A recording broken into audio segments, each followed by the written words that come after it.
जब कोई हाथ और साथ दोनों ही छोड़ देता है, तब कुदरत कोई ना कोई उंगली पकड़ने वाला भेज देता है। उन्हीं का नाम कान्हा है। मुश्किलें केवल बेहतरीन लोगों के हिस्से में ही आती हैं, क्योंकि वही लोग उसे बेहतरीन तरीके से अंजाम देने की काबिलियत रखते हैं। संसार में परेशानी देने वाले की हस्ती कितनी भी बड़ी क्यों ना हो, पर भगवान की कृपा दृष्टि से बड़ी कभी नहीं हो सकती। प्रेरणा का सबसे बड़ा स्रोत आपके अपने विचार है, इसलिए बड़ा सोचें और खुद को जीतने के लिए हमेशा प्रेरित करें। कोई कुछ भी कहे, बस अपने आप को शांत रखो, क्योंकि सूरज कितना भी तेज क्यों ना हो, समुद्र सूखता नहीं है। जिसने मन को जीत लिया है, उसने पहले ही परमात्मा को प्राप्त कर लिया है, क्योंकि उसने शांति प्राप्त कर ली है। ऐसे मनुष्य के लिए सुख दुख, सर्दी गर्मी और मान अपमान एक जैसे होते हैं। जहां आपकी कोई कीमत नहीं, वहां पर रुकना अनुचित है, चाहे वो किसी का घर हो या किसी का मन। हे अर्जुन, व्यक्ति जो चाहे बन सकता है, यदि वह विश्वास के साथ इच्छित वस्तु पर लगातार चिंतन करे।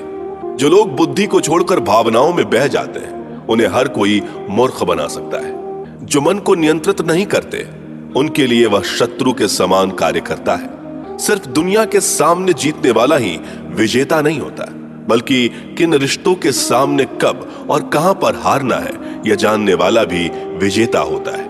जैसे जल में तैरती नाव को तूफान उसे अपने लक्ष्य से दूर ले जाता है, ठीक वैसे ही इंद्रिय सुख मनुष्य को गलत रास्ते की ओर ले जाता है। वक्त से पहले मिली चीज अपना मूल्य खो देती है, और वक्त के बाद मिली चीज अपना महत्व। हमारा खुद पर विश्वास होना बहुत ही जरूरी है, क्योंकि हम अपने रास्ते पर खुद चलते हैं। मनुष्य को अपने कर्मों से संभावित परिणामों से प्राप्त होने वाली विजय या पराजय, लाभ या हानि, प्रसन्नता या दुख इत्यादि के बारे में सोचकर चिंता से ग्रसित नहीं होना चाहिए। अपनी इच्छा शक्ति के माध्यम से अपने आप को नई आकृति प्रदान करें। वक्त कभी भी एक जैसा नहीं रहता, उन्हें भी रोना पड़ता है जो बेवजह दूसरों को रुलाते हैं। आपका विश्वास एक पर्वत को भी खिसका सकता है, लेकिन आपके मन का संदेह दूसरा पर्वत खड़ा कर सकता है। आत्मा पुराने शरीर को वैसे ही छोड़ देती है, जैसे मनुष्य पुराने कपड़ों को उतार कर नए कपड़े धारण कर लेता है। उदय किसी का भी अचानक नहीं होता, सूर्य भी धीरे धीरे निकलता है और ऊपर चढ़ता है। धैर्य और तपस्या जिसमें है, वही संसार को प्रकाशित कर सकता है। रोना बंद करो, अपनी तकलीफों से खुद लड़ना सीखो, क्योंकि साथ देने वाले भी शमशान से आगे नहीं जाते। अपनी पीड़ा के लिए संसार को दोष मत दीजिए, अपने मन को समझाओ। तुम्हारे मन का परिवर्तन ही तुम्हारे दुखों का अंत है। एक उपहार तभी असली और पवित्र है जब वह हृदय से किसी सही व्यक्ति को सही समय और सही जगह पर दिया जाए, और जब उपहार देने वाले व्यक्ति के दिल में उस उपहार के बदले कुछ पाने की उम्मीद ना हो। हो सकता है हर दिन अच्छा ना हो, लेकिन हर दिन में कुछ अच्छा जरूर होता है। धैर्य रखिए, कभी कभी आपको जीवन में सबसे अच्छा पाने के लिए सबसे बुरे दौर से गुजरना पड़ता है। हे अर्जुन, जो कोई भी जिस किसी भी देवता की पूजा पूरे विश्वास के साथ करने की इच्छा रखता है, तब मैं उसका विश्वास उसी देवता में दृढ़ कर देता हूं। समय जब न्याय करता है, तब गवाहों की आवश्यकता नहीं पड़ती है। कभी भी स्वयं को अपनी आत्म इच्छा से अपमानित ना करें। इच्छा एकमात्र स्वयं का मित्र होता है, और इच्छा ही एकमात्र स्वयं का शत्रु भी। मन अशांत हो तो उसे नियंत्रित करना कठिन है, लेकिन अभ्यास से इसे वश में किया जा सकता है। सुंदरता आपके दृष्टिकोण में होती है। किसी को कीचड़ में खिला कमल भी लुभाता है, और किसी को चांद में भी दाग नजर आता है। खुद को कमजोर कभी नहीं समझना चाहिए। अगर आप गिरते हो तो उठने का प्रयास करो, लड़ो, पूरी निष्ठा से अपना कर्तव्य, अपना कर्म निभाओ, बाकी सब मुझ पर छोड़ दो। अहंकार और संस्कार में फर्क है। अहंकार दूसरों को झुकाकर खुश होता है, संस्कार स्वयं झुककर खुश होता है। हे अर्जुन, स्वर्ग प्राप्त करने और वहां कई वर्षों तक वास करने के पश्चात एक असफल योगी का पुनः एक पवित्र और समृद्ध कुटुंब में जन्म होता है। सेवा सबकी करो, मगर आशा किसी से मत रखो, क्योंकि सेवा का सही मूल्य ईश्वर ही दे सकते हैं। शब्द उतने ही बाहर निकलने चाहिए जिन्हें वापस भी लेना पड़े तो खुद को तकलीफ ना हो। जब सत्य की असत्य से लड़ाई होगी, तो सत्य अकेला खड़ा होगा और असत्य की फौज लंबी होगी, क्योंकि असत्य के पीछे मूर्खों का झुंड भी होगा। क्रोध आने पर चिल्लाने के लिए ताकत नहीं चाहिए, मगर क्रोध आने पर चुप रहने के लिए खूब ताकत चाहिए होती है।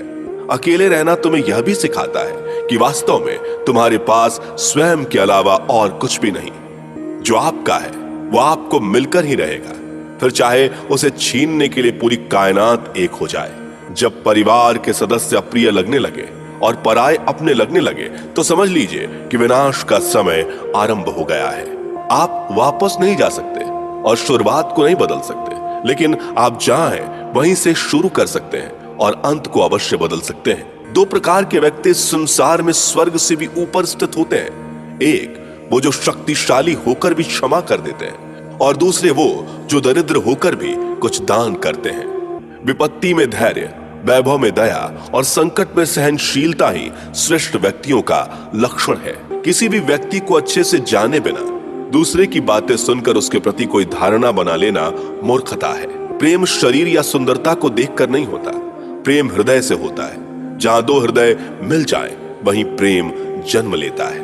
मेरा, तेरा, छोटा, बड़ा, अपना, पराया मन से मिटा दो, फिर सब तुम्हारा है और तुम सबके हो। अगर साफ नियत से मांगा जाए तो ईश्वर नसीब से बढ़कर देता है। जब भी विनाश होने का प्रारंभ होता है, शुरुआत वाणी के संयम खोने से होती है। जो हुआ वो अच्छा हुआ, जो हो रहा है वह अच्छा हो रहा है, जो होगा वो भी अच्छा ही होगा।